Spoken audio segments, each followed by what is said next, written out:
রাত ১টায় ঘুমিয়ে ৪টা ১০-এ ঘুম ভাঙলো। উঠে প্রথমে ফ্রেশ হয়ে নিলাম, তারপরে ডিরেক্ট খেতে চলে গেলাম, কারণ সেই সন্ধ্যায় খাওয়া হয়েছে, তারপর আর কিছু খাওয়া হয়নি। চোখে ঘুম ঘুম নিয়ে এই সময়টা খাবারটা খাওয়া খুবই ডিফিকাল্ট। তারপরে কিছুক্ষণ রেস্ট নিয়ে তারপরে নামাজ পড়ে তারপর আবার ঘুমিয়ে যাই। সকালে ঘুম থেকে উঠি একদম ঠিক 12টায়, কারণ এর আগেও একটু ঘুম ভেঙেছিল, একদম শুয়েছিলাম। তার কিছুক্ষণ পরে এই তো আজান দিয়ে দিয়েছে, দেন তার আগে গোসল করে নামাজ পড়েছি। এই তো এই ভিডিওটা হচ্ছে বিকেলের ভিডিও, সবার জন্য হচ্ছে ইফতারের শরবতটা বানাচ্ছিলাম। কিছু ভিডিও করা হয়নি, যার কারণে আমি এই ভিডিওতেই আমি ভয়েসটা দিচ্ছি। এই তো শরবত বানাচ্ছি। এখন চিনিটা টেস্ট করার জন্য আমার একটা ছোট্ট কাজিনের কাছে আমি নিয়ে গেলাম যে আসলে চিনিটা হয়েছে কিনা।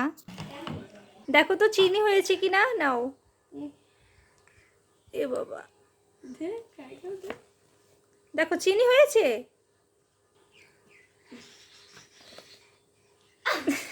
এই তো চিনি টেস্ট করার জন্য যতটুকু এনেছিলাম সেইটুকু খেয়ে এখন আবার চাচ্ছিল। শরবতটা রেডি করে এই যে আমি ফ্রিজে রেখে দিয়েছিলাম, কারণ ইফতারের টাইমে ঠান্ডা ঠান্ডা খেতে খুব ভালো লাগবে এর জন্য। তারপরে এইদিকে আবার বেগুনি ভাজতে ছিল, বেগুনি, পেঁয়াজু, দেন আরো যা মানে ইফতারের জন্য আর কি রেডি করতে ছিল। আর আমার বেগুনি ভাজা দেখতে অনেক ভালো লাগে, আর বেগুনি অনেক পছন্দ করি, এর জন্য দেখতে অনেক ভালো লাগে। ফুলকো ফুলকো বেগুনিগুলো ভাজতে ছিল।